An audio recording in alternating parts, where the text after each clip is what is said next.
In the world of today, without energy, you are wasting your time in terms of national development. That is why in serious-minded country, energy is a question of national security, and they use national security to protect their energy.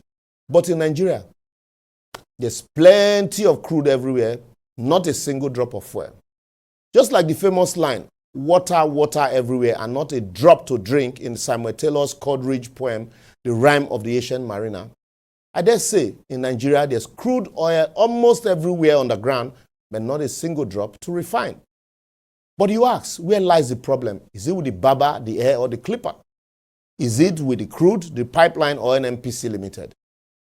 They tell us, say, once they deregulate, it will encourage businessmen and independent marketers to invest in the industry. But alas, after deregulation, we don't even see investors.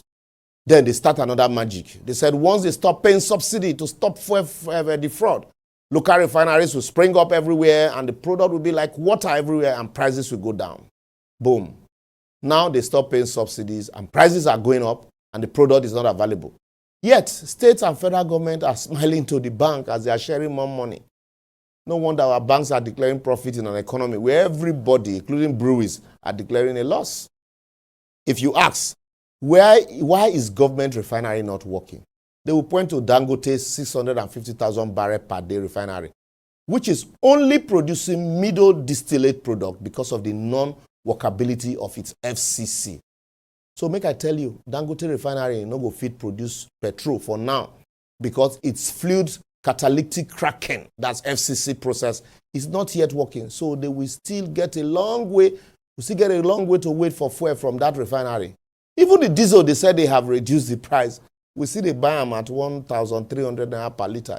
Those filling station people will tell you, say, go and look for Dangote. Oh. Government pumped $1.4 billion into the old 60,000 barrel per day Port Harcourt refinery, built in the 60s, leaving out the 120,000 barrel per day capacity refinery in the same Port Harcourt, and nobody's asking questions or talking about it because people don't even know the difference. So I want to ask, if government is sincere, how you go leave 120,000 barrel per day capacity refinery built in the 90s in a non-functional state, and then they renovate the 60,000 barrel per day capacity built in the 60s? Anyway, maybe one needs to be in government to understand how government people think. And then to continue the magic that they've put us in, they promised Nigerians that by December 2023, the said refinery will start producing. Everybody was happy. You know, say government, Nigerian government and magic, they are like Siamese twins. So when they fled the refinery in November 2023, the whole country was agog that the Port Harcourt refinery was completed and ready for production. But while in actual sense, the refinery was not mechanically functioning to refine crude. What the NNPC just did is what they call in the industry, they use the raw pie gas, that's RPG, to fire the flare, to give Abuja people, government people in Abuja, that the refinery was ready for production. Oh, now wash. Refinery where they ready for production are crude. They test, the mechanical component. So we will see the wait for Port Harcourt refinery to produce. Where they're going to tell you, say, now because crude not there. Like, even the crude self, you not go see. Because like Fela said, where you go see them. Because Buhari used some of the crude to do forward sale agreement to borrow money. Mele Kyari, NNPC, GMD used the others to collect loan from Afrexim Bank under the guise of defending the Naira. So even the crude will not get. That's why Dangote, for example, is going to America to buy crude, despite having a refinery in an oil-producing country. Here, what people go say, oh, my show. And if you talk about pipeline vandalism and our inability to protect pipeline today, we're not going to live here. So has anybody wondered why Dangote refinery no get pipeline? Instead, they are using barges to transport crude. Don't wonder for too long because it is because of the theft and vandalization. Just try pumping small water, not crude though, small water inside that pipeline that is supposed to transport crude from Niger Delta to Kaduna refinery. And my guys, see if guys don't go bust that pipeline. So even if the Kaduna refinery is working today, transportation of the unavailable crude there will be a major challenge. Even the local IOCs, and our indigenous producers are abandoning pipeline now because of vandalization and have resorted to, barges to cargo crude. These badges also is a cost that is added to the production of a barrel of crude oil here.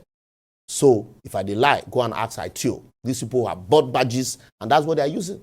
In Saudi Arabia, they are using $10 to produce or refine a barrel of crude. But here, we are using between $55 to $65 to refine a barrel of crude because of these various factors. So how fuel will take cheap for our country? So I will therefore advocate that the fastest, cheapest, quickest, easiest, and the most efficient way of transporting crude oil, both crude oil and product, is through the pipeline. And like the rest of the world, we must engage technology to protect our pipeline instead of this manual method of giving contract to turn this and turn that, and not mention anybody's name. If Russia can build pipelines from their country to Europe to supply gas, why can't we do the same? Or even use HDD technology to bury this pipeline so that people know how no go reach her? Are we saying that our forefathers that built pipelines years ago didn't know what they were doing? As years after they built those pipelines for us, we are using buckets to transport crude? Are we improving or retrogressing? Does it make more sense? I want to ask, really, does it not make more sense to pump product from Port Harcourt to Maiduguri or to all the 20 various NNPC depots in all the political zones through pipelines instead of this driving from Erumukokwaren to Argungu or from Port Harcourt to Maiduguri to supply product? Do you know the man hour you would have been wasted? Well, anyway, within I sabi serve, after all, I be ordinary lawyer.